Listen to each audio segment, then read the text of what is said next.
Faly miarabantsika tsirairay avy indray amin'izao fotoana izao manaraka ny fandarana miomana eona amin'Andriamanitra ao. Isaorana ny tompo fa ny tombonandro mbola omeny. Noho ny fahasoavany, noho ny famindrapony, mbola ahafahantsika mandray ny afatra indray amin'ity androan'ity amin'izao fandarana miomana eona amin'Andriamanitra ao izao. Izay rehetrarehetra manaraka an'izao fandarana izao, na amin'ny fahitalavitra, na amin'ny internet zany, amin'ny YouTube, dia miarabantsika tsirairay avy ary fanamasina ny ikasika antsika tsirairay avy indray izay nona sy mangetaheta ny famarinana dia voalaza hoe sambatra izy fa izy no vokisana. Miaraba izay rehetrarehetra eto Madagasikara mandray an'izao fandarana izao any amin'ny faritra maro, tsy ho voatonona eto avokoa fa maro no voakasiky ny tompo amin'ny alalan'izao fandarana izao, mahatonga ny kirana hiala eo amin'ny maso, mahatonga ny fatotra, ny geja, ny fahotana hiala noho ny tenin'Andriamanitra izay manafaka, manamasina. Dia isaorana ny tompo zany, ho azy ihany ny voninahitra, ho azy ny dera, ho azy ny laza fa izy no manao an'izany ary ny voalazany moa tsy miverina maina ny teniny raha tsy mahatanteraka izay rehetrarehetra nampanirahany azy. Dia isaorantsika ny tompo zany, miaraba ny tsirairay avy ihany koa izay any ampitan-dranomasina any manaraka an'izao fandarana izao. Jesosy no arahantsika fa tsy olombelona ary ny fanamasina no mitarika antsika amin'ny marina rehetra. Miaraba ny any Karaiba izay hita hoe manaraka tsy tapaka an'izao toriteny izao ary voaray daholo ny afatra rehetra dia isaorana ny tompo zany ary dia fahasoavan'ny tompo koa amintsika tsirairay avy any amin'ny Karaiba any à Dubaï, ao à France, vao tsy ela akory no nahazoana vaovao ihany koa ny any à Italie, ny any Portugal sy ny toerana maro samihafa izay tsy haro voalaza eto fa mampahery no mahafantatra hoe manelo-patrana an'izao tontolo izao ilay teny izay ny tompo no miasa ary mampiasa ny zavatra rehetra. Ny tanjony eto amin'ity miomana eona amin'Andriamanitra ao ity, tsy hitaonantsika ho amina tokom-pivavahana, tsy hitaonantsika amina fikambanana, tsy hitory olombelona ho antsika fa hiteny amintsika fa ho avy eny amin'ny raon'lanitra Jesosy ka mila mioma antsika raha te ho isa no ampakarina fofombadin' Jesosy Kristy ary hiaraka aminy mandrakizay. Raha tsy sitrapontsika moa zay, tsy etaetantsika izay, dia isika ihany no hiaran'izay fahamaizana izay hoentiny lay Andriamanitra mahery, lay Andriamanitra mpitsara marina ihany koa noho ny fandavantsika ny tenin'Andriamanitra. Fa ny tanjony eto miomana eona amin'Andriamanitra ao dia ny anambaran'i Jesosy Kristy, tokana lalana sy famarinana ary fiainana ary tsy misy famonjena afa-tsy ao aminy.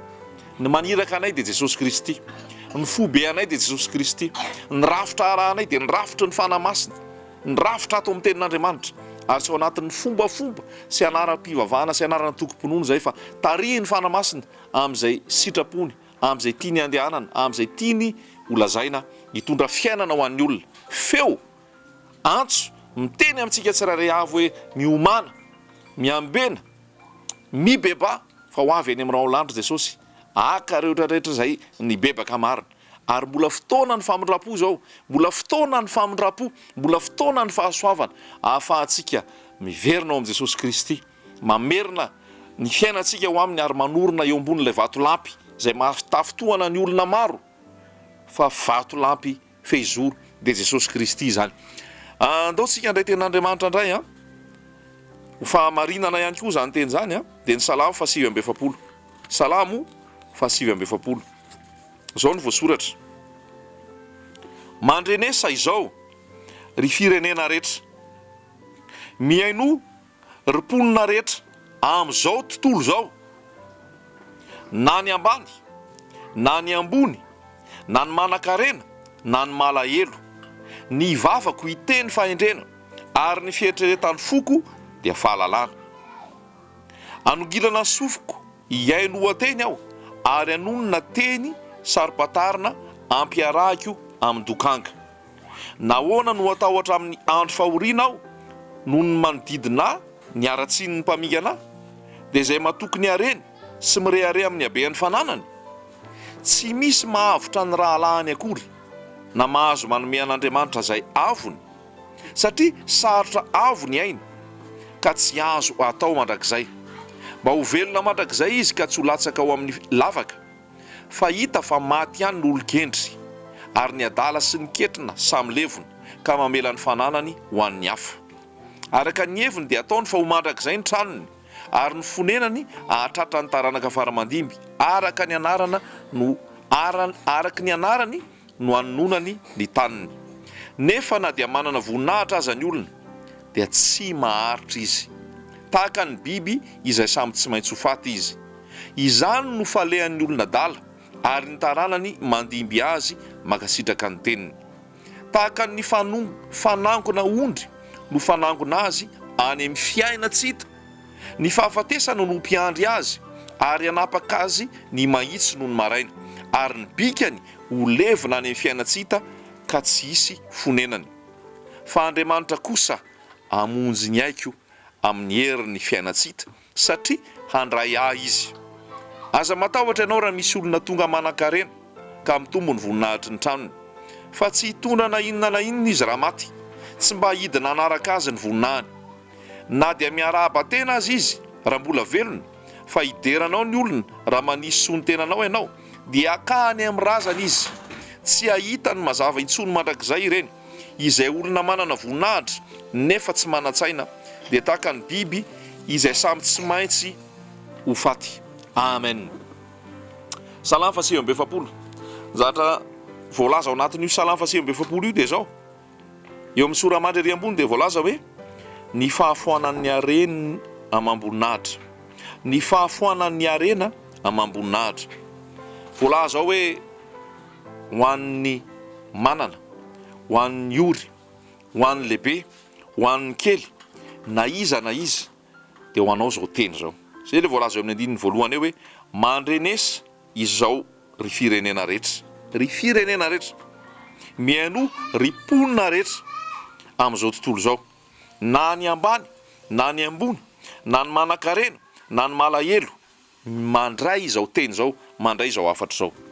Ny tia nambara amintsika ato amin'ity Salamy 7:7 ity dia zao, tsisy maharitra ny eto tany. Ny tia nambara eto amin'ity Salamy 7:7 ity dia zao, zavatra ray no iraisan'ny olombelona rehetra dia ny fandalovana. Mandalo eto tany. Voalaza ny tenin'Andriamanitra any hoe inona moa ianareo?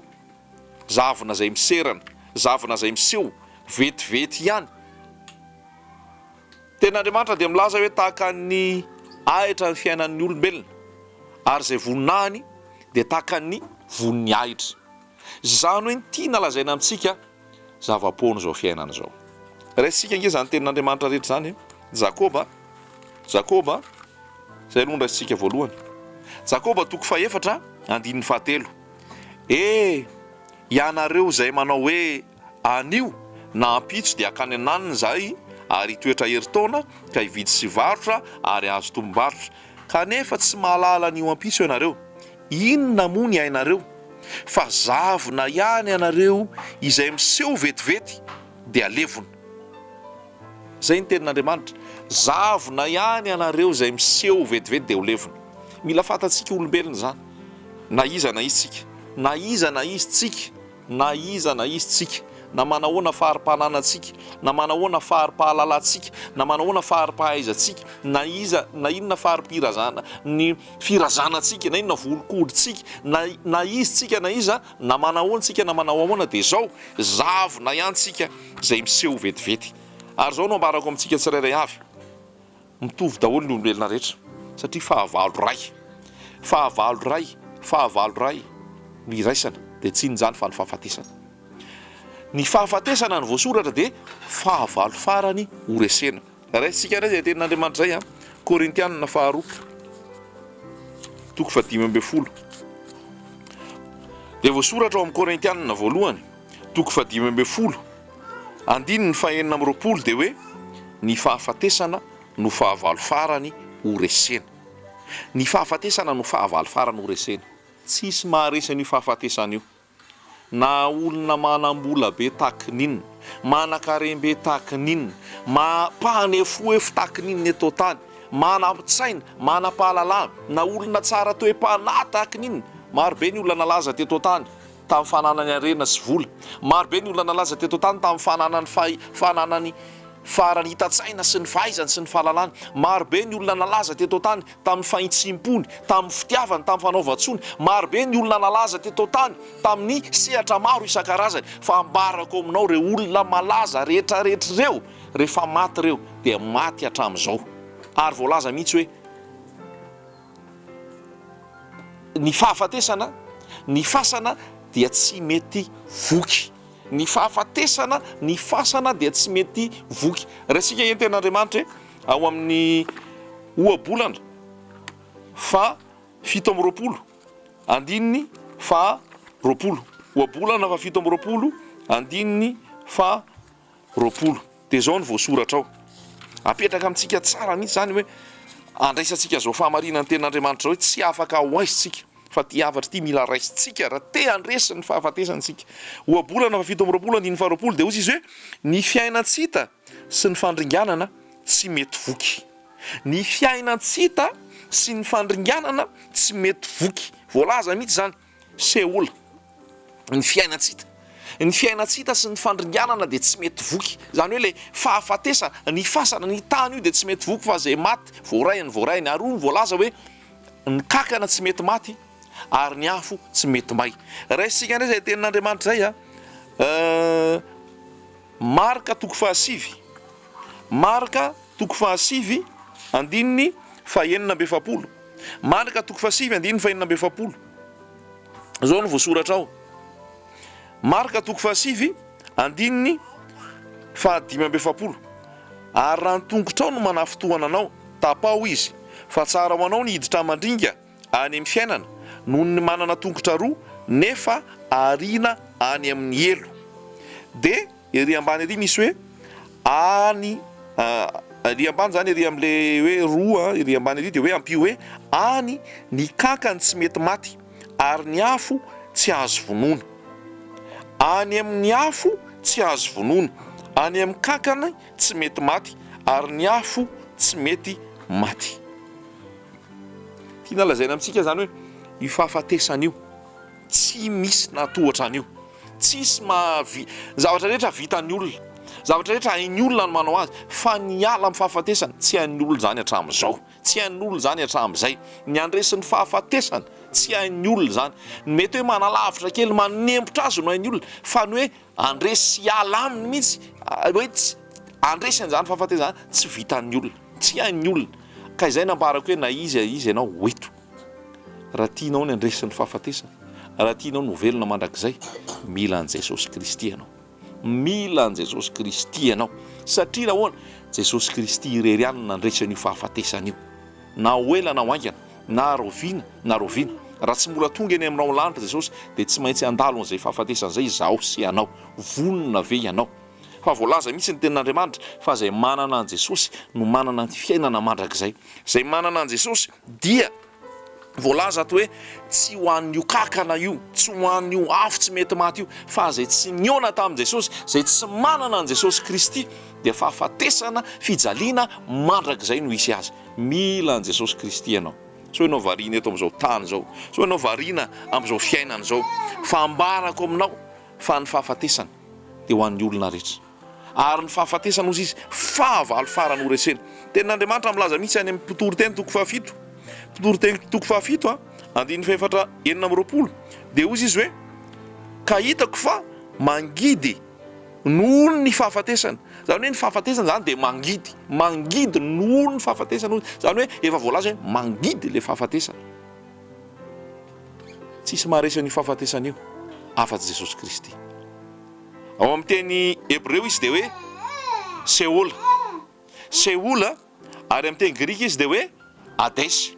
Zany hoe io zany namatotra ny olona, io nangeza ny olona, io fahafatesana io. Voasoratra any amin'ny Romanina dia hoe ny fahafatesana no tambiny ota, no le fahotana nataon'ny olombelona dia tonga ny fahafatesana. Ary fahafatesana dia lasa ho an'ny olona rehetra. Ary raha verenantsika le Salamy 7:7 teo dia voalaza mihitsy hoe na ny manan-tsaina, na ny kentrana, na ny manam-bola, na ny mahatra dia samy ho faty avokoa, samy ho aringana avokoa. Ary tsisy afaka manavotra ny ainy manoloana ny fahafatesana. Fa izao ny vaovao mahafaly apetraka amintsika tsirairay avy. Vaovao mafaly apetraka amintsika tsirairay avy. Nisy anankiray nandresan'ny fahafatesana. Nisy anankiray nandresan'ny fahafatesana. Jesosy Kristy no anarany. Izy no nandresan'ny fahafatesana. Velona mandrakizay izy, tsy nahatazona azy ny fasana. Voalaza mihitsy any amin'ny asan'ny apôstôly ihany hoe ilay masin'Andriamanitra sarotra, impossible, tsy azo atao, tsy vita ny tany no nitaona an' Jesosy, nitazona an' Jesosy Kristy satria ilay masin'Andriamanitra izy, ary izy no nandresin'ny fahafatesana, izy no nandresin'ny fahafatesana, velona mandrakizay izy. Ho anao amin'ity androany ity, raha te hanana fiainana mandrakizay ianao, raha te hanana fiainana mandrakizay ianao, raha te handresin'ny fahafatesana ianao, lalana tokana ny atoro anao, maimaimpona, tsy ny fidirana any am-piangonana, tsy ny fandoavana vola any am-piangonana, tsy ny fandoavana fafolo-karena, tsy ny fandoavana rakitra, tsy ny fanaovana didy, tsy ny fanaovana asa fanompona no andresenao ny fahafatesana. Fa nandresenao ny fahafatesana dia ny finoanao an' Jesosy Kristy, ny finoanao an' Jesosy Kristy, azonao fiainana mandrakizay, ka afaka hiteny tahaka an'i Paoly ianao hoe ny fahafatesana no azoko tombony. Afaka hiteny tahaka ny apôstôly Paoly ianao amin'ny Romanina 9 hoe tsy misy asaraka na fahafatesana azy tsy asaraka amin'ny fitiavan'i Jesosy Kristy. Ary ho an'ny fiangonan'i Jesosy Kristy zany fahafatesana zany, lalana zany hidirana amin'ny fiainana mandrakizay, ary tsy atahorana zany. Voalaza ny tenin'Andriamanitra atao Matthieu 5:20, Jesosy Kristy nandresan'ny fahafatesana. Dia zao ny nambaran'i Jesosy Kristy hoe na ny vavahady ny fiainatsika azo izy tsy haharesy azy. Matthieu 5:20, Matthieu 5:20. Ary izao milaza aminao koa, ianao ny Petera, ary amon'ity vatolampy ity no ahoriko ny fiangonako, ary ny vavahady ny fiainatsika tsy haharesy azy. Tsy haharesy ny fiangonan'i Jesosy Kristy. Ilay olona nandray an' Jesosy, ilay olona nateraka indray, ilay olona manana an' Jesosy ho tompo sy mpamonjy ny fiainana, ny fahafatesana. Hoy izy hoe ny vavahady ny fiainatsika, ny tianjatenena, ny fahafatesana tsy haharesy azy, tsy haharesesy azy. Satria nahoana? Jesosy efa nandresin'ny fahafatesana, ary rehefa nandresin'ny fahafatesana Jesosy, zay mino azy ihany koa dia manana fiainana mandrakizay. Raisitsika ny tenin'Andriamanitra fanampon'izay ao amin'ny Apokalipsy 1. Apokalipsy 1 dia voalaza ao amin'ny Apokalipsy 1 hoe efa maty ao izy fa velona indray, azao mitana ny fanalahidin'ny fahafatesana sy ny fiainatsika. Zany tena teny fampahirezanao antsika tsirairay avy. Apokalipsy 1 andininy 17. Ary raha nahita azy aho dia lavo ny ankohaka tamin'ny lavo ny ankohaka tahaka amin'ny maty teo alohan'ny tongony, ary izy nanendry ahy tamin'ny tanany ankavanana ka nanao hoe aza matahotra, izao ny voalohany sy farany, dia ilay velona efa maty aho nefa indro velona mandrakizay sady manana ny fanalahidin'ny fahafatesana sy ny fiainatsika. Zany Jesosy Kristy ambara amintsika. Tsy religion ny ambara amintsika, tsy antoko-pivavahana, tsy fombafomba-pivavahana, tsy olombelona no ambara amintsika, fa Jesosy Kristy nandresan'ny fahafatesana. Na inona fotom-pampianarana ambara, na inona fampianarana voizina, na inona pitarika ao amin'ny resaka fivavahana sy antoko-pivavahana sy religion ambarako aminao. Jesosy ny tena izy, Jesosy nandresan'ny fahafatesana, fa ivelan'i Jesosy tsisy nandresan'ny fahafatesana fa any amin'ilay voalaza teo hoe any ho an'ny kakana, any amin'ny afo tsy mety maty. Fa zay manana an' Jesosy Kristy, voalaza ny tenin'Andriamanitra hoe izay mandre ny teniko ka mino izay naniraka no manana fiainana mandrakizay, ka tsy ho elohina fa tafafindra ny ala amin'ny fahafatesana ho amin'ny fiainana izy, ho any Jesosy sy ny voninahitra amin'izao teny izao. Ary mba hatonga anao anapa-kevitra anatona an' Jesosy zao, hatonga anao anapa-kevitra anatona an' Jesosy zao, fa rehefa maty tsisy hevitra intsony. Raha tsy nandray an' Jesosy ianao teto tany, raha tsy vita fihavanana tamin'i Jesosy ianao teto tany, ka tonga ny fotoana hahafatesanao, dia fitsarana ny miandry anao, ary fahafatesana hijaliana fa oriana mandrakizay ny miandry anao. Tsy hisy tsony hoe rehefa maty vao hoe hoentina mbavaka ny fanahany mba ho velona, tsy ara-baiboly zany. Hoentina mbavaka ny fanahany mba ho voavonjy, tsy hisy an'izany intsony. Ny olona rehefa maty tsy hisy afaka hoentina mbavaka izany intsony, tsy hisy hoentina mbavaka izany intsony, tsy hisy fivavahana mba ho voavonjy izany intsony. Eto tany ny fanapahan-kevitra, eto tany ny fandraisana fanapahan-kevitra anaiky an' Jesosy sa tsy, fa zay manaiky an' Jesosy manana fiainana mandrakizay ary mandresy ny fahafatesana velona mandrakizay. Fa zay mandahy an' Jesosy Kristy mitoetra amin'ny fahotana, tia an'izao tontolo izao, tia ny nofony, tia ny fahafinaretana sy ny filan'izao tontolo izao, tsy manana an' Jesosy, tsy niavana tamin'i Jesosy, tsy manana fiainana mandrakizay. Tsy manana fiainana mandrakizay satria tsy manana famelan-keloka tafasaraka tamin'Andriamanitra ary mbola mitoetra ao amin'ny ota ary ny fahafatesana ny tampony. Fa izay manana an Jesosy, manana fiainana mandrakizay. Anjaranao misafidy fa fotoana ny famindrapo zao, fotoana ny fahasoavana zao ary tsy mandazy rehetrarehetra manatona azy Jesosy Kristy Tompo. Amen.